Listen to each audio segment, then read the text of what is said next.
Hello, my name is Thor. I'm a GP in Bifrost Studios, and I'm here with Jonathan, who is the head of our micro PE division out of New York. And in Bifrost Studios, we're on a mission to build and buy 100 companies a year, and we are here to talk a little bit about the millions of businesses that are going to change hands in the coming years, and how there might be kind of a tectonic shift happening with AI. With there's a lot of regime change all over the world, and yeah. So why don't you go ahead and kind of explain what we're up to and how you see this micro PE space? Yes, thank you, Thor. Yeah, so the micro P space essentially refers to the space of companies that are available for sale or can be bought that are worth less than, say, $10 or $5 million at that mark. There are a couple of different terms that are used to describe the playbook that we'll be applying to these companies, which another term that's popular is venture roll-ups. And what all of those terms do is that they describe this intersection of the venture mindset with entrepreneurial recipes with the playbooks of traditional private equity players. Traditional private equity players typically tend to buy companies that are of larger nature, more established, and perhaps to use the reference of real estate, is more of a stable type of investment. They still intend to grow that and make a solid return, but it's not with the same eyes as venture investment companies typically do. Venture capital, for example, that applies a growth playbook and intends to make a high multiple of what their investment initially was. Hmm. And and like you're mentioning, there's a massive sort of changing tide and a lot of tailwinds as to why this is the perfect storm, delivering a unique opportunity to adopt this micro PE play. Yeah, you could. It's the biggest wealth transfer in the history of the world. Like basically, which is happening. Like tens of thousands of businesses have to basically change hand due to the boomer generation. Uh, yeah, well, they're getting old and they need to hand off and their businesses to somebody else, and that creates also from maybe we can talk about what kind of is their setup typically, because older people have maybe a different view on technology and what they used and what they grew up with, right? So how does that kind of play into our strategy? Yeah, it's exactly that most of these businesses owned by soon to be retiring people are run by a different generation than those adopting new tools today. So many of those are run pretty manually, a lot of human labor, paper, even different things that can be optimized. So, and those are exactly the businesses that we're looking for. Some that are a big portion of the economy, especially in the US, and yeah, provide a lot of value for society, but are ripe for reinvention. So applying the same mentality and even specific recipe steps from our venture studio model and framework Hmm. to businesses that we have bought and are in need of reinvention. Yeah, and you could say that the venture studio model in itself, we'll discuss that a lot in a different segment. But just to keep it very brief, we are very proficient in rapid innovation. Through we create basically processes that are take a company from 0 to 1 really fast, and now we just employ that kind of playbook on from 1 to 2 instead by buying a company that already has a product market fit, sorry, and are profitable. And you can usually get these businesses since they're still in the lower sort of they're in the lower revenues, which means that they don't have many buyers, which means that the multiple on the EBITDA is usually more like 2 to 4 than, let's say, 7 to 10. And what we, of course, looking to do here is to bring in more revenue so that we can get to those kind of levels and get to play in where more traditional private equity start to come in and become a great partner for them. Maybe we can talk about a little bit how you see that. Exactly right. You're mentioning a couple of the levers that we intend to pull or apply to these companies that we will be buying, and these are essentially the ways that we'll be adding value to the company or multiple companies. And one of the ones that you're alluding to is buying companies for a low multiple of typically their profits, 2 to 4, or perhaps 5x the annual profits, and because there's few buyers of companies that size, you can get them for that amount. If you grow their revenues, maybe combine a few of the same type of companies into a larger company that is now worth more than 10 or $20 million, Yeah. that identical company, it's just a little bigger, is now worth 8 to 15 times the profits of that company on an annual basis. Yeah. So you use multiple arbitrage and make margin expansion, and maybe you could talk as a expert operator Yes. that kind of is running a company, and you are really efficient at trying to look at at the whole stack, the whole setup, like what are we doing, who do we need here, and how do we grow revenues, but also become, have the correct OPEX. Can you maybe explain to the audience a little bit about when you buy a company, what do you do? Absolutely. So the very first thing that we'll do is we'll apply the operational principles of the playbook that we use internally in the company, in the portfolio, existing portfolio, and in the parent company. And by operational principles, I mean using the same terminology, the performance metrics, the performance type of tracking, reporting, as well as then the next step would be the ways of working, the exact tool stack that you're mentioning as well. There are an incredible amount of new efficient software out in the world, as many probably know that are interested in the venture landscape. And it's also incredible how outdated the tool stack, and in some cases not even tech stack, but paper stack of companies are that exist in the world. Yeah. I bet even if you look back to companies that are founded even 10 years ago, the tool stack of those companies is pretty dated. So the second thing, after sort of speaking the same language, operational principles, would be to update the operational tool stack, especially, and because new companies are modern companies, their operations is essentially their technology stack to a high degree. That means transforming the inside of the company and how things work efficiently together, which in turn really affects the margin of the company because it lowers the cost of the service you deliver.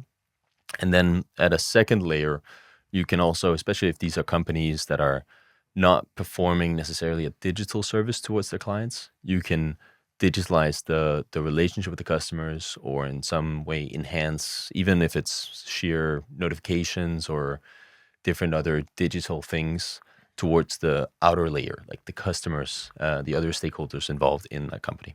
Yeah, so real world examples that we've been looking into is in accounting, for instance, accounting services. They use AI to cut their cost from 70% of revenue to under 40%. And on the commercial side, then also, or on the margin side, they improve their EBITDA margins from 20 to 50%, right? By having kind of AI-based operations or just changing the stack. That kind of brings me to, there's a lot of different theses to work from with this kind of extreme ownership change that has to happen in the next 10 years, right? And what kind of theses are we looking at? And what gets you excited here? So there's a couple of different avenues that we, if you look at a high level, can do from an acquisition perspective. Some of them are the independent, you could say, or standalone, especially roll-up plays that we'll do in the fund. Then we have maybe more of establishing clusters that have high synergies. So kind of companies that operate within the same space, have a lot of overlap in how they operate. And then there's the third avenue, which is matchmaking with existing portfolio companies. What really gets me excited is the standalone roll-up plays where we can drive a massive increase in value from taking these pretty Main Street blue-collar service businesses and transform them to software businesses. Because as and the good example is the accounting business. You founded a company called Scale Up Finance, And that is an incredible company that digitalizes the bookkeeping and CFO services a company needs. And it resembles a software company more than it resembles a service business. And in turn, that means that the investors are giving it a higher valuation.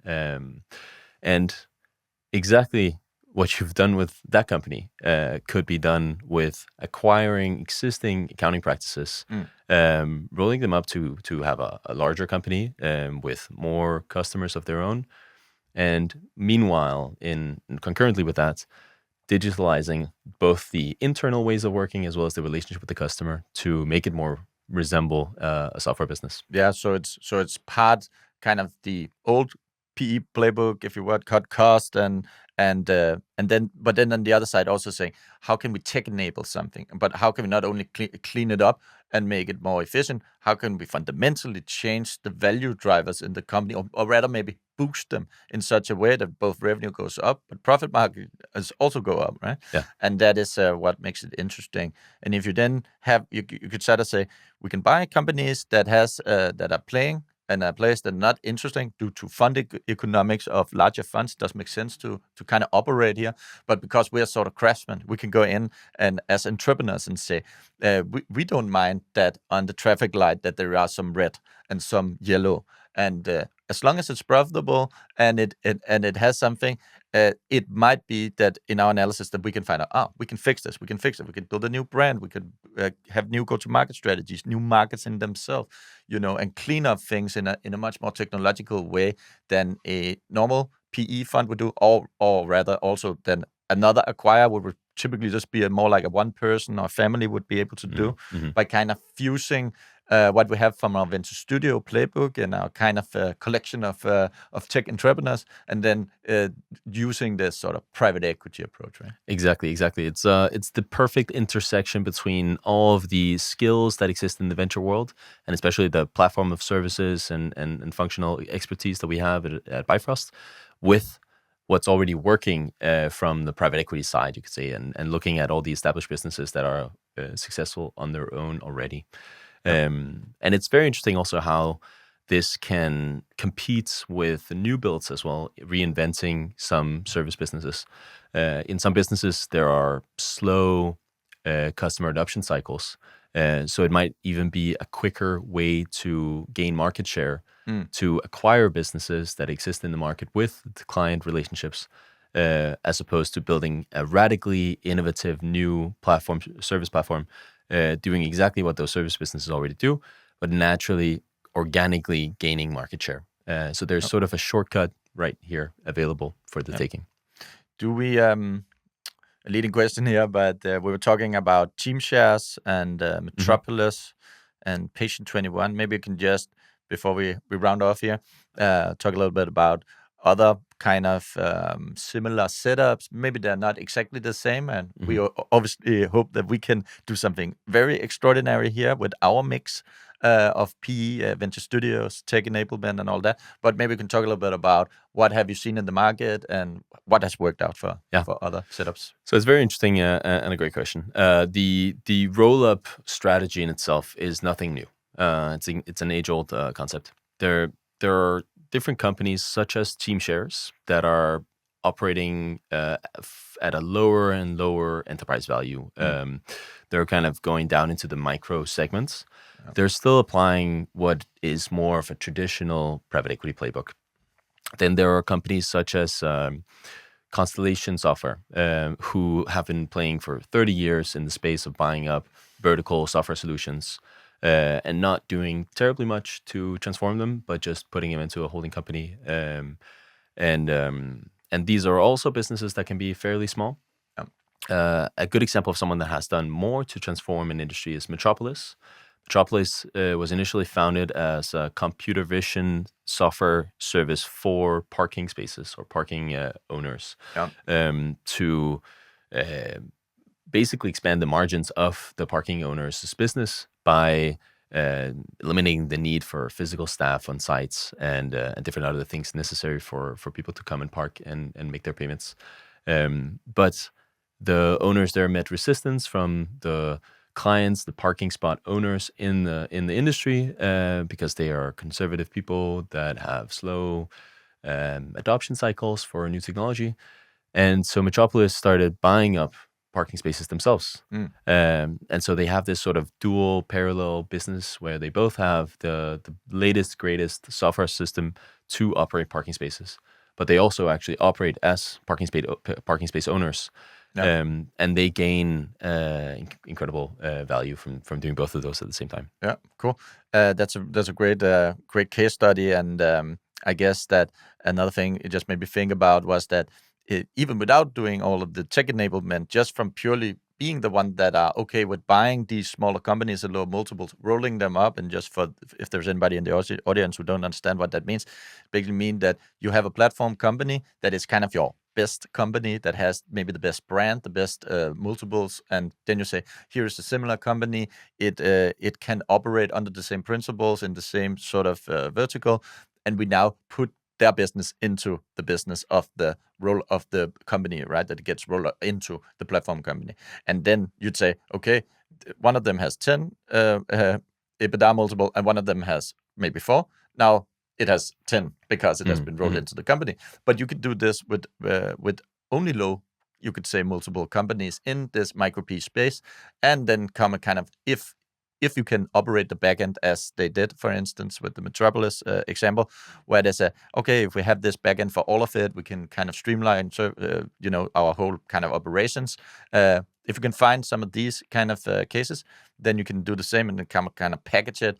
Of course, you need to prove that you can actually operate this new model, and then you can come to a larger PE firm and say, okay, here is a profitable company that is now the size that it needs to be for you to come in, right? Exactly. And be a partner on this and play, you could say, their playbooks as well. Yeah. Exactly, and you mentioned a good point that we're not intending to only apply single levers of value generation. We're going to apply multiple levers of value creation, including rolling them up, including digital transformations causing margins to increase, and so forth, which multiplies the return that we get on the value of that final product. Yeah, we even created a 40-page playbook with all of the different kind of levers that the private equity levers of the micro PE buy for strategy, but that would probably be a bit long to go into. But thank you, Jonathan. I think this gives the audience a great little peek into what we're thinking about. And I think a final comment to close it off would be that this new strategy that kind of meets at the intersection of venture studios, venture capital mindsets, and private equity playbooks is a unique opportunity to take advantage of what AI will drive in the world in the next at least decade. So a very interesting investment opportunity for people who are looking to ride the benefits of that. Yeah, thank you. That's a great comment. Thank you.